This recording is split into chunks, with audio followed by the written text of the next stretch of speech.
नमस्कार दोस्तों, सलाम वालेकुम, चरण स्पर्श, जय श्री राम, जो बोले सोनियाल, सत श्री अकाल। फिजिकल साइन कॉमन यानी सामान्य लक्षण। क्या सामान्य लक्षण?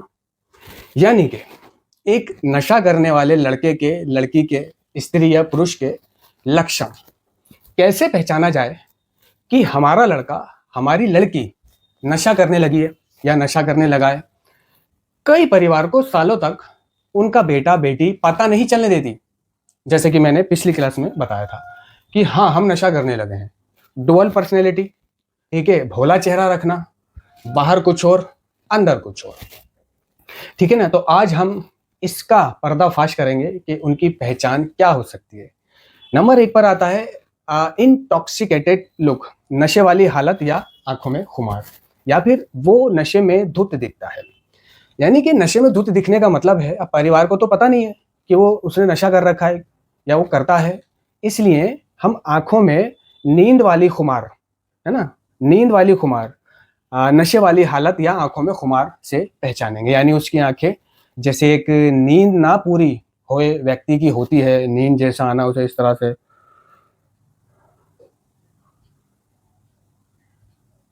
हाँ,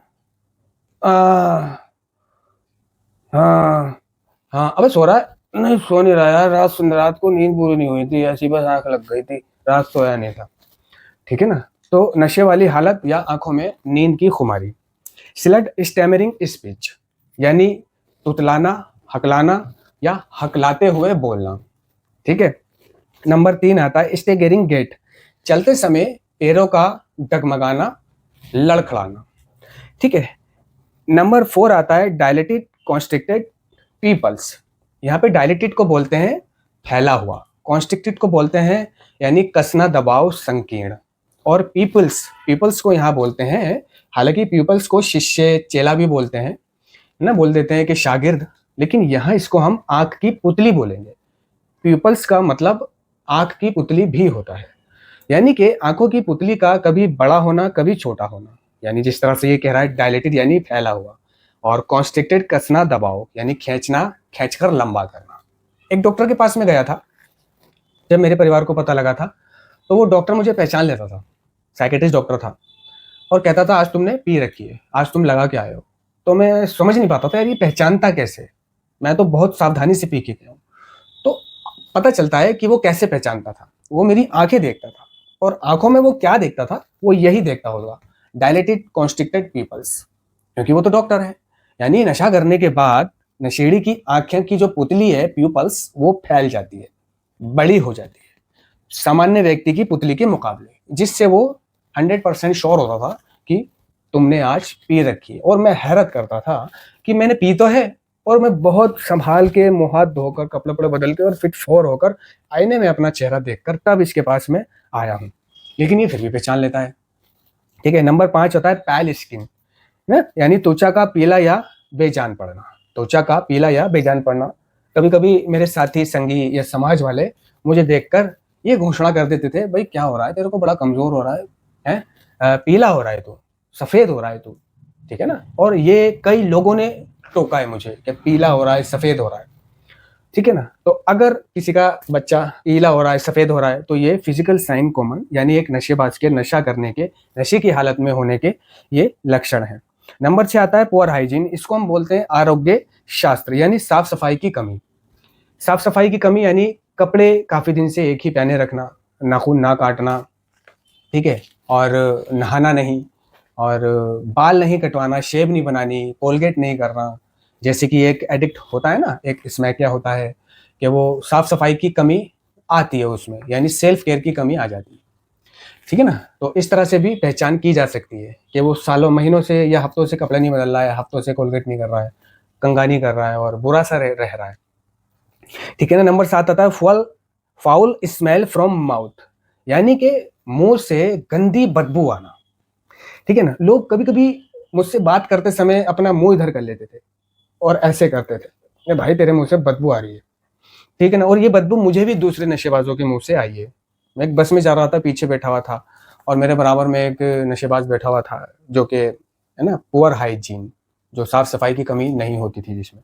तो उसके कपड़ों में से ही क्या, बल्कि उसकी मुंह से भी बदबू आ रही होती थी मुझे, और मैं अपना बचाव इस तरह से करता था। ठीक है ना। डिसओरिएंटेशन नंबर 8, दिशा, समय या जगह का होश ना होना। दिशा, समय या जगह का होश ना होना, यानी ज्यादा नशा कर लिया, इंजेक्शन लगा लिया। यहाँ पे ये जो बात हो रही है ना, सामान्य लक्षण है ना, ये फिजिकल साइन कॉमन, ये एक इंजेक्टिबल ड्रग यूज करने वाले एडिक्ट की बात ज्यादा हो रही है, स्मैक पीने वाले की बात ज्यादा हो रही है, हेरोइन पीने वाले की बात ज्यादा हो रही है। यानी कि यहाँ पे जो बात मैं कर रहा हूँ वो छोटी मोटी चरस पीने वाले की बात नहीं कर रहा हूँ, गांजा पीने वाले की बात नहीं कर रहा हूँ, क्योंकि गांजा पीने वाले या दम पीने वाले या सिर्फ गोलियां खाने वाले से ये सेशन मैच नहीं करेगा, हो सकता है उसे ये पहचान ना मिले। यहाँ पे बात हो रही है इंजेक्टिबल यूजर की, यानी स्मैक और स्मैक के इंजेक्शंस यूज करने वाले या बड़े नशा करने वाले, हाई लेवल नशा करने वाले नशेबाज की। फाउल स्मेल फ्रॉम माउथ, यानी मुंह से गंदी बदबू आना। नंबर 8, डिसओरिएंटेशन, यानी दिशा, समय या जगह का होश ना होना, है ना। कभी कभी मैं नशा कर लेता था, इंजेक्शन लगा के बेहोश हो जाता था, और बेहोश होने के बाद और जब मुझे होश आता था तो मैं देखता था इस तरह से चारों तरफ, है क्या हुआ, यानी मैं दिन में बैठा था, इंजेक्शन लगाने में दिन में बैठा होता था, और जब मुझे होश आता था तो मैं देख रहा होता था ये जगह कौन सी है, मैं तो दिन में बैठा था, ये कहाँ हूं मैं। ठीक है, यानी उस जगह से मैं अच्छी तरह से वाकिफ हूं, लेकिन नशे में मैं पहचान नहीं पा रहा कि मैं कहाँ हूँ, और गौर से देख रहा होता था ये कहाँ है, कौन सी जगह है।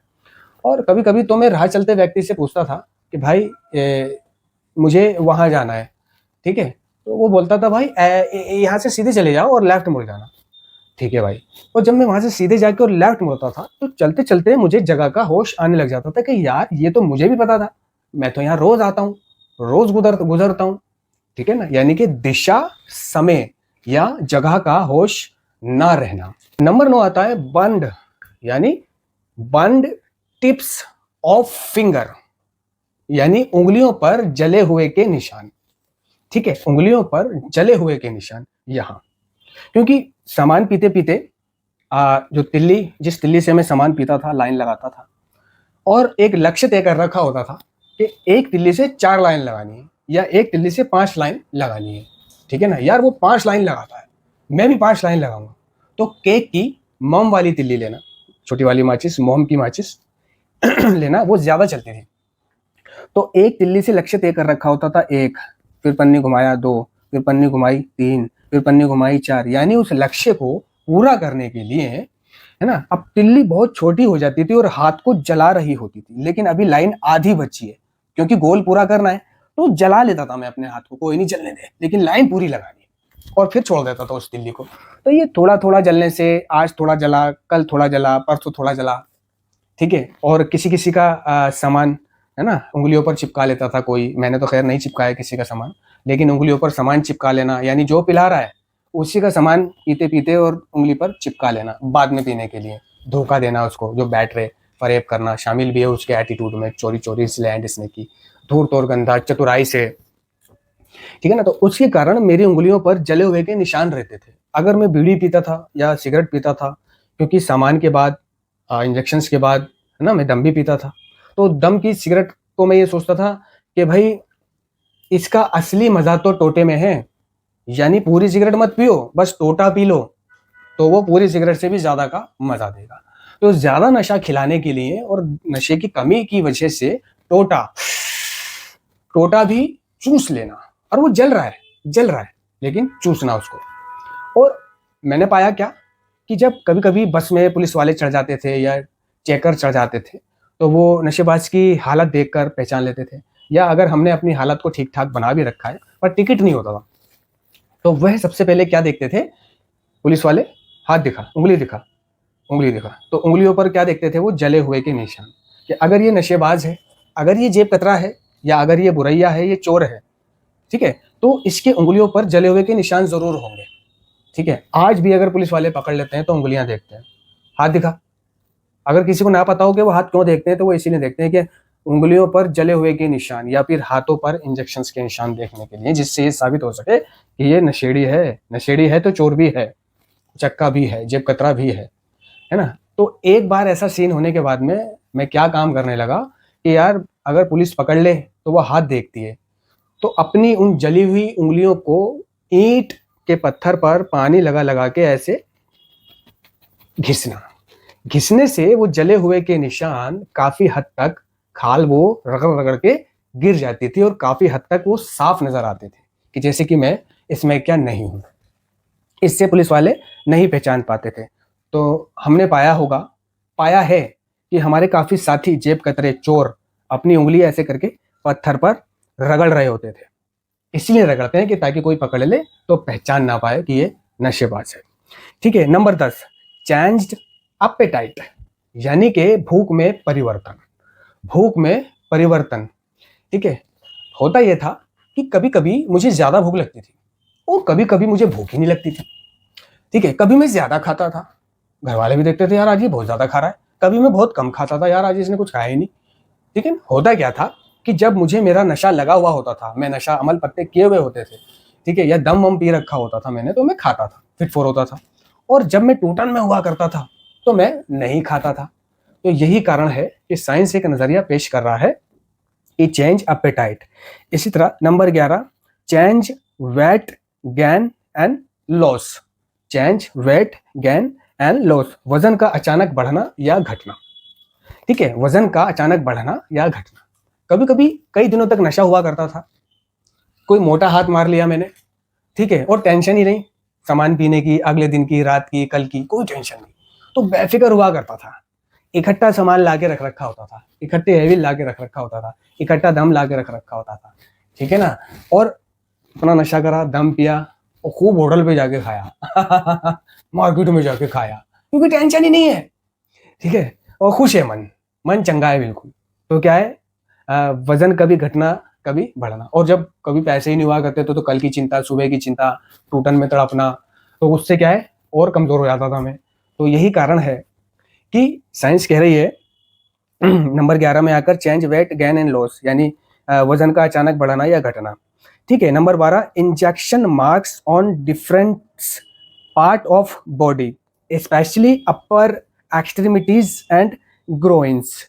ठीक है, यहाँ एक्सट्रीमिटीज का मतलब होता है हाथ और पैर, हाथ और पैर। अपर का मतलब होता है ऊपर, यानी कि फ्रंट पर, ठीक है। और यहाँ पे ग्रोइंस का मतलब होता है पेट और जांग के बीच का हिस्सा, पेट और जांग के बीच का हिस्सा। मार्क्स यानी निशान, ठीक है, यानी कि बॉडी पर इंजेक्शंस लगाने के मार्क्स खास तौर से हाथ और पैर एंड ग्रोइंस। ठीक है, तो ग्रोइंस क्या हिस्सा होता है, यानी कि ग्रोइंस को इंग्लिश में बोला जाता है पेट और जांग के बीच का हिस्सा, यानी कि ये यानी जब हम सीधे खड़े होंगे, इस तरह से हम सीधे खड़े होंगे तो हमारे यहाँ पर एक वी शेप बना हुआ होता है, यानी कि ये हिस्सा और ये हिस्सा। तो यहाँ से यहाँ तक एक नस आ रही होती है मोटी, एक यहाँ से यहाँ तक नस आ रही होती है मोटी, जो पैरों तक जा रही होती थी। यहाँ से एक यहाँ तक नस जा रही होती है जो पैरों तक जा रही होती है। ये काफी मोटी नस होती है, ठीक है ना। तो वो कह रहा है नंबर 12 में आके injection marks on different part of body, है ना, specially upper extremities and groins, यानी खास तौर से हाथ, पैर और ग्रोइंस यहाँ। तो जब यानी कंधे से लेकर उंगलियों तक और यहाँ से लेके पैरों तक की बात कर रहा है, स्पेशल ग्रोइंस। तो इंजेक्शंस लगा लगा के हाथ और पैरों की नसें मर जाया करती थी मेरे। जब मेरे हाथों की सारी नसें मर गई, जगह ही नहीं मिल रही कहीं इंजेक्शंस लगाने की, घंटों हो गए, सारी सूख गई, हरी हो गई, तो एक दिन मैंने पैरों की नसों में लगाना शुरू किया। वो हाल हो गया था मेरा, पैरों की नसों में मैंने यहाँ लगाना शुरू करा, मैंने यहाँ लगाया, मैंने यहाँ लगाया, मैंने इनों में लगाया, मैंने पंजों में लगाया, ठीक है।